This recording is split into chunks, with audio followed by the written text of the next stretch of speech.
This is at the moment of truth. A man has just been convicted of murder. But what should be a somber ending suddenly explodes into chaos. Stay locked in because this courtroom is about to become a war zone. We've got a verdict. Let's bring the jury out and receive the verdict. Thank you. And thanks to the alternate jurors for holding vigil. Thank you very much. The record shall now show that the jury is in the courtroom. Mr. Jones, I believe you are the jury foreperson. And I'm going to ask you a couple of questions. Number one, the court has received a message from the jury that the jury has reached a verdict in this case. Is that so, sir? Yes, sir. Is this a unanimous verdict? That is, one that is agreed upon by all members of the jury? Yes. Do any of the jurors disagree with your foreperson's representations? No disagreement. It does appear to indeed be unanimous. If you would be so kind, pass the documents to the bailiff. You may be seated. I will review for proper form and publish the verdict, and the defendant shall rise. In cause number 22-39014, the state of Texas versus Stephen Rayvon Angel, we, the jury, find the defendant guilty of the offense of murder as charged in the indictment signed by the jury foreperson. The verdict is received. Guilty on all counts in Texas. That means real consequences, possibly life in prison. But instead of quiet reflection or grief, this courtroom takes a sharp and dangerous turn. It is made a part of the record for all purposes. Ladies and gentlemen of the jury, at this time I have accepted your verdict finding the defendant guilty of the offense of murder as indicted in this case, and that brings us to a close of phase one of this bifurcated part trial. We will now proceed with the punishment phase of this trial. And once again, let me repeat, you're still under the instructions that the court has given to you up to now. Let me see lawyers, please. Thank you. Break for lunch. Then all of you return back. Is 1:30 going to be enough time? It's 1:23 now. That's a little over an hour. Is that good? Okay. Thank you. And we'll wait on you. You're coming in from lunch a little tardy. That's all right. Please remember the instructions the court has given to you. We'll see you all back at 1:30. Thank you very much. Everyone else remain seated while the jury exits first. Thank you. Anything to be brought up by the parties at this time, State? Or no? So we're in recess till 1:30 on this case. David, let's get your stuff done. Thank you.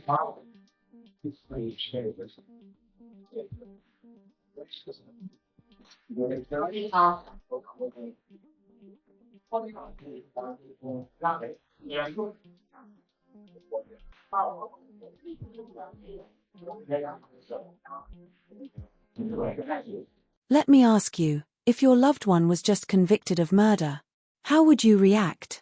Now, imagine a full-on brawl breaking out in front of the judge. This isn't courtroom drama. It's courtroom disaster. Hey, it's outside, right now. Tommy? Come on, we need some help here.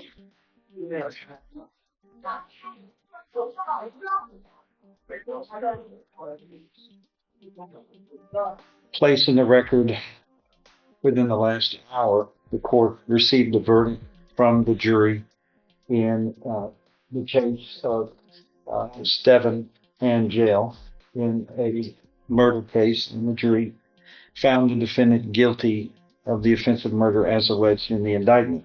So the court accepted the verdict and then broke for the lunch hour. As participants and the jury and spectators were leaving the courtroom, this court saw some activity at the doorway, and I could see one or two bodies, and it was obvious that physical confrontation was going on at the doorway, inside the doorway, and at the doorway of this courtroom. As the court was still in session on this matter. I reviewed a video, because we got videos everywhere, and I see three people flailing, punching at each other at the doorway of this courtroom and breaking some of the chairs outside. It was a Fight breaks out. At the courtroom. Door chairs smashed, punches thrown, and the judge is watching it all go down, knowing exactly what he's going to do next. free-for-all fist fight going on. Y'all three, I recognize all three of you. This is a court of justice, a courthouse of justice, of honor. This is the last thing that should ever happen in this building, because we're trying to resolve problems in a humane and dignified and educated and advanced method. We're not cavemen, although you three acted like we were back in the caves again, without any rules, without any sense of respect for each other. The proceedings moved forward in due process. The jury had their job, the attorneys had their job, and then we went through penal code, code of criminal procedure, and the rules of evidence to get to a disposition in this case, like we do in every case, using the rule of law, not fist fighting in front of the public. Can you imagine if this is what we did normally? We don't really need a building. We just meet and punch it out. We're not cavemen. We're supposed to be advanced thinkers. Not everybody thinks advanced thought. That's foolish. That was foolish. And I see assaults. Now, I understand that no one wants to press charges against anybody. But let me tell you this, I'm pressing the charges. Here's where it gets real.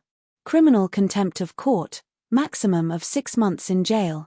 And no need for a jury. The judge himself can issue the sentence. This is raw judicial authority and action. You do it at the door of my courtroom while in session, you're going to get held in contempt of court. All three of you are charged with contempt of court. Carries with it up to 60 days in jail, 180 days in jail, 6 months. 6 months. And don't think I won't set an example, because this isn't going to be the kind of activity that decent, law-abiding, advanced human thought in America is supposed to be about. And it'll be made an example of. And we got the video, and it didn't happen exactly in my presence. So it's going to be what's called constructive contempt.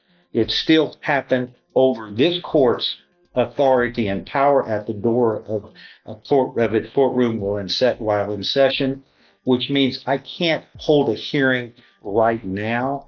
But what I'm going to do is you're all arrested.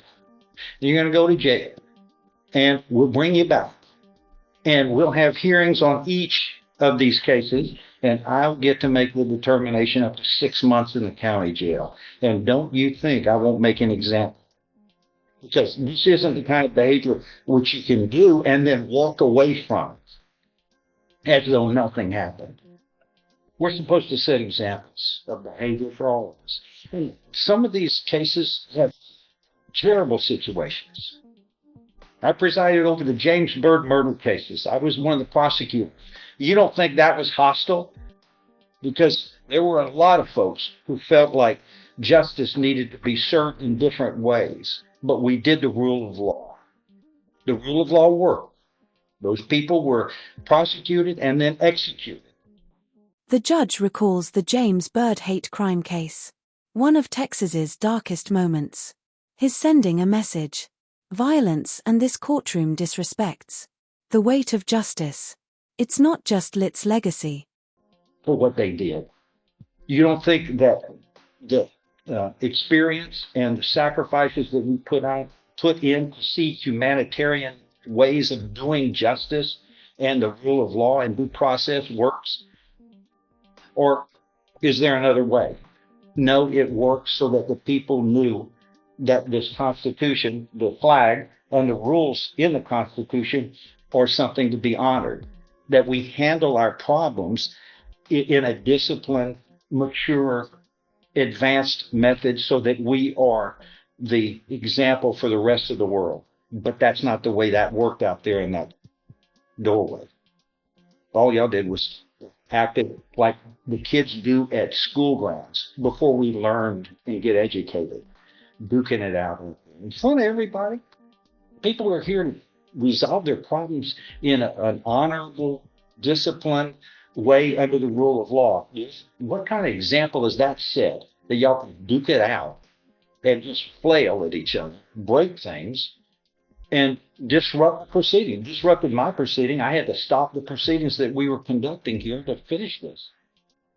You got my attention, and you're gonna have hearings, each of you, and I'll get to make the decision because you don't have a jury trial; it's in front of me, and you're gonna be ultimately sentenced in jail up to 6 months. Does everybody understand that? All of this is what's called criminal contempt rather than civil contempt, because you can be placed up to 6 months.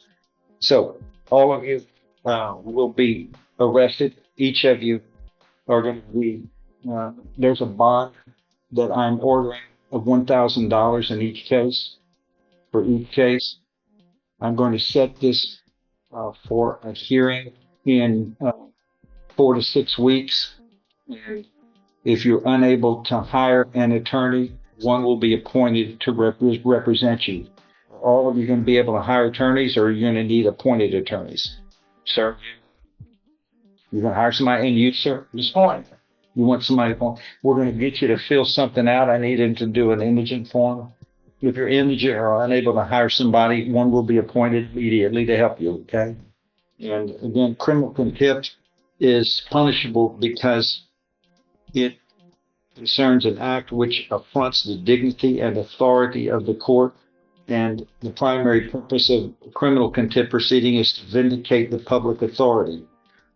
And committing assaults in the doorway of a courtroom, where in this courthouse, where justice is the determining goal in all of our proceedings, in a dignified and non-hostile way of advanced human actions and thought. That's the way we're supposed to conduct ourselves. And every case has emotional issues. We never have problems like we had just a moment ago.